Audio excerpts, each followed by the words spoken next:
دنیا میں ظالموں نے ہمیشہ بڑی بلند آواز میں جھوٹ بولا ہے. تو پہلے کیا ہوتا تھا کہ جب کبھی کوئی بندہ ظلم کرتا تھا، کوئی جھوٹ بولنے والے لوگ جھوٹ بولتے تھے، تو جو مظلوم لوگ ہوتے تھے، جو غریب لوگ ہوتے تھے، جو مظلوم طبقے ہوتے تھے، جو سماج میں پچھڑے ہوئے لوگ تھے، وہ اس ظلم کے سامنے چپ ہو کے اپنا سر جھکا دیا کرتے تھے. اگر آپ دنیا کی تاریخ اٹھا کر دیکھیں، اگر وشو کا اتہاس آپ اٹھا کے دیکھیں گے، تو پیارے پیغمبر حضرت محمد رسول اللہ صلی اللہ علیہ وسلم سے پہلے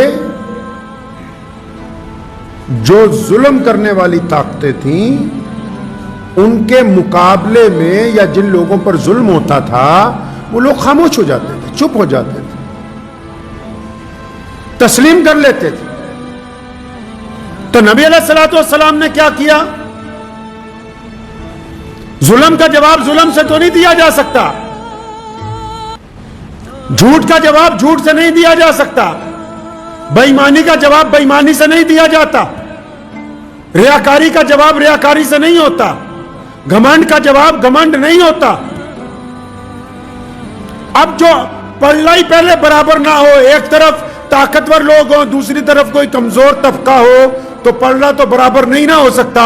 لیکن ہمارے پیارے نبی صلی اللہ علیہ وسلم نے یہ تربیت کر دی انسانوں کی کہ پہلے دور میں جو رواج چلتا آ رہا ہے کہ ظالم جب ظلم کرتا ہے، مظلوم سر جھکا دیتا ہے اور مظلوم اس کے آگے گھٹنا ٹیک دیتا ہے، مظلوم ظالم کے آگے چپ ہو سکتا ہے. لیکن پیارے نبی علیہ السلام نے یہ رواج ڈالا کہ اگر ظلم ہو تو ٹھیک ہے، کہ ظلم اگر ہو گیا کوئی بات نہیں، لیکن ظلم کے آگے گردن نہیں جھکائی جا سکتی. یہ فرق آ گیا. مظلوموں کو ایک راستہ عطا کیا اور دعا کے ساتھ کیا کہا کہ فرمایا ہمت اور صبر سے اللہ کی مدد مانگو. حکم ہوا کہ غریبوں کی، مظلوموں کی، غریب طبقوں کی یا جن پر ظلم ہوا ان کی حوصلہ افزائی کرو. تو پتہ یہ لگا کہ پوری دنیا میں ایسے لوگ جو کہ پریشان حال ہوں، اگر تو پریشان حال لوگوں کی پہلی مدد یہ ہوتی ہے کہ ان کو ڈرایا نہ جائے بلکہ ان کی حوصلہ افزائی کی جائے. اور صرف ڈرے ہوئے لوگ ہی نہیں، معاشرے میں باقی بھی کوئی بیماری سے ڈرا ہوا ہے، کوئی کاروبار کے نقصان سے ڈرا ہوا ہے، کوئی عزیز و اقارب سے ڈرا ہوا ہے، کوئی رشتہ داروں کے ظلم سے ڈرا ہوا ہے، تو جو ان کے ساتھ تعلق رکھنے والے لوگ ہیں، جو ان کے یار دوست ہیں، جو ان کے پڑوسی ہیں، جو سچ بولنے والے لوگ ہیں، ان کی پہلی ذمہ داری یہ بنتی ہے کہ وہ لوگوں کو ڈرائیں نہیں بلکہ ان کو ہمت دیں، حوصلہ دیں. کیونکہ پریشانی کے دور میں، مشکل کے دور میں اگر بہترین پناہ کوئی ہوتی ہے تو وہ انسان کے دل کی طاقت ہوتی ہے.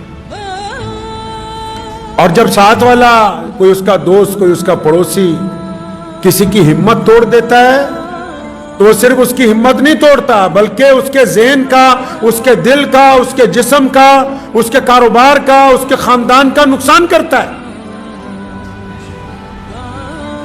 تو شریعت نے تو صرف یہ نہیں کہا کہ آپ دعا کریں بلکہ یہ بھی کہا کہ مظلوموں کی ہمت افزائی کرنی ہے. چاہے مظلوم کسی بھی قوم سے تعلق رکھتے ہو، چاہے ان کا مذہب کوئی سا ہو، چاہے ان کی ذات کوئی ہو، چاہے ان کا رنگ کیسا ہی کیوں نہ ہو. یہی تو فرق ہے ظلم میں اور حق پرستی کے اندر، کہ ظالم جب ظلم کرتا ہے تو اس کے دل میں خوف نہیں ہوتا، حق پرست جب مدد کے لیے نکلتے ہیں تو پھر وہ اپنے اور پرائے کی تمیز نہیں رکھتے اس کے اندر. تو پہلی بات تو یہ ہمیشہ ذہن نشین رکھیں کہ اللہ نے قرآن پاک میں وعدہ کیا کہ ہر مشکل کے بعد آسانی، ہر ایک مشکل کے بعد آسانی اللہ نے فرمایا. اللہ کی حکمت کو کوئی بندہ پہنچ نہیں سکتا. ہر مشکل کے بعد آسانی ہے، اس بات کو ذہن نشین کر لیں. اور جب اللہ پر یقین کامل ہوگا تو حالات آتے جاتے رہتے ہیں، لیکن جو بندہ ثابت قدم رہ جائے، اللہ کو وہ لوگ بہت پسند ہیں جو دوسروں کو ڈراتے نہیں، جو دوسروں کو خوف زدہ نہیں کرتے، جو دوسروں کے منہ کا نوالا نہیں چھینتے. اللہ تعالیٰ کو وہ لوگ پسند ہیں. اور پھر جب کوئی بندہ جھوٹ بول رہا ہو، زور زور سے شور مچا رہا ہو، جھوٹ بول کے برے برے الزامات لگا رہا ہو، جس طرح آج کل رواج ہے سوشل میڈیا کے اوپر، تو اسلام نے کیا کہا کہ جھوٹ بولنے کے والے کے مقابلے میں جھوٹ بولو؟ جس طرح آج کل کچھ مسلمان یوٹیوبرز بھی لگ گئے جھوٹی کہانیاں بنانے میں، جھوٹی سرخیاں بنانے میں. اسلام نے کیا کہا؟ اگر کوئی آپ پر جھوٹا الزام لگا رہا ہے، کوئی شور مچانا چاہتا ہے، کوئی دین کے خلاف بار بار غلط باتیں کر رہا ہے، تو اسلام کیا کہہ رہا ہے؟ دعا کرو، دعا کرو، اللہ سے مدد مانگو. لیکن نبی علیہ الصلوۃ والسلام کا طریقہ یہ ہے کہ دعا کے ساتھ ساتھ پیارے نبی صلی اللہ علیہ وسلم نے شاعر اسلام حضرت حسان بن ثابت رضی اللہ تعالیٰ عنہ کی ڈیوٹی لگائی کہ حسان ممبر پر کھڑے ہو جاؤ. کس لیے کھڑے ہونا یا رسول اللہ؟ اب ممبر پہ کھڑے ہو کر کرنا کیا ہے؟ ممبر پہ تو آپ کھڑے ہوتے ہیں، آپ صلی اللہ علیہ وسلم کی موجودگی میں کوئی اب کیسے کھڑا ہو سکتا ہے؟ آپ صلی اللہ علیہ وسلم نے فرمایا نہیں، حسان ممبر پر کھڑے ہو یا رسول اللہ ممبر پہ کھڑے ہو کے کیا کرنا ہے؟ کرنا یہ ہے کہ یہ جو ابو جہل جھوٹ بولتا ہے، یہ جو عتبہ جھوٹ بولتا ہے، یہ جو امیہ جھوٹ بولتا ہے، یہ جو عبداللہ بن جدان جھوٹ بولتا ہے، یہ مکے کی جو کافر بڑے بڑے ظالم اسلام کے مقابلے میں جھوٹ بولتے ہیں، یہ جو بڑے بڑے یہودی اسلام پر الزام لگاتے ہیں، تو نبی علیہ الصلوۃ والسلام نے کہا حسان ممبر پر کھڑے ہو اور کھڑے ہو کر ان کے جھوٹ کا جواب دو. پتہ یہ لگا کہ اگر کبھی کوئی بندہ جھوٹے الزامات کا شور مچا رہا ہو، گرچہ ہماری آواز کم ہو، گرچہ ہمارے پاس وسائل تھوڑے ہوں، پھر بھی ان کے مقابلے میں سچ بولنا محمد الرسول اللہ کی سنت ہے. نعرہ تکبیر! نعرہ تکبیر! نعرہ نبوت! نعرہ نبوت! نعرہ تکبیر! سچ بولنا محمد الرسول اللہ کی سنت ہے. پیارے نبی علیہ الصلوۃ والسلام نے یہ سکھا دیا ہمیں کہ جھوٹ بولنے والے جھوٹ بولتے رہیں. ہم کوئی ان کی زبان پکڑنے نہیں جا رہے، لیکن جو حقیقت ہے اور جو سچائی ہے اور سچ بولنے والوں پر پابندی لگائی، وہ تمام لوگ سنیں، جو مسلمان میڈیا والے بھی ہیں، جو یوٹیوبرز بھی ہیں. ہم سچ کے جھوٹ کے مقابلے میں سچ میں ملاوٹ کرنے والے نہیں ہیں. ہم جھوٹ کے مقابلے میں جھوٹ بولنے والے نہیں. جو حقیقت ہوگی اس کو بیان کیا جائے گا. اسلام نے جو نظام عدل کا طے کیا، اس کا اصول یہ ہے کہ قصور اگر اپنا کا ہوگا تو اپنوں کو قصوروار بتایا جائے گا، قصور اگر پرایوں کا ہوگا تو پرایوں کو قصوروار بتایا جائے گا. سچ جھوٹ کے مقابلے میں سچ کے اندر ملاوٹ نہیں کی جا سکتی ہے. یہ نبی علیہ السلام کی سنت ہے. اسلام بہترین دین ہے. اسلام نے ہر دور کے قانون، ہر دور کے قاعدے، ہر ایک طرح کے حالات کا بتایا کہ کرنا کیا ہے. ایسا تو نہیں ناممکن ہو سکتا کہ کوئی مریض آ جائے آپ کے پاس اور اس کی حالت بڑی خراب ہو اور ڈاکٹر صاحب بیٹھے نہیں دوائی میں بعد میں دوں گا، پہلے میں اس کو دم کرتا ہوں. تو وہ کون سا ڈاکٹر ہوا؟ امت کو ضرورت ہے حوصلے کی، عزم کی، صبر کی، استقامت کی، کندھے سے کندھا ملانے کی، نفاق کو دور کرنے کی، نا اتفاقی کو ختم کرنے کی، تعلیمی طور پر، معاشی طور پر لوگوں کا ساتھ دینے کی. اب وہ تمام اگر امور کو چھوڑ دیا جائے اور صرف یہ سمجھا جائے کہ اکیلی عبادات کے بل کے اوپر ہم آگے بڑھیں گے، نہیں. پیارے نبی صلی اللہ تعالی وسلم نے طریقے واضح فرمائے کہ کس وقت میں کیا کام امت مسلمہ کو کرنا ہے. اور جو ظلم کرنے والی طاقتیں ہوتی نا، جب بندہ کرسی پر ہوتا ہے نا، پاور میں، کوئی بھی کرسی ہو، جوانی کی بھی کرسی ہوتی، علم کی ہوتی، اقتدار کی ہوتی، بیوپار کی ہوتی ہے،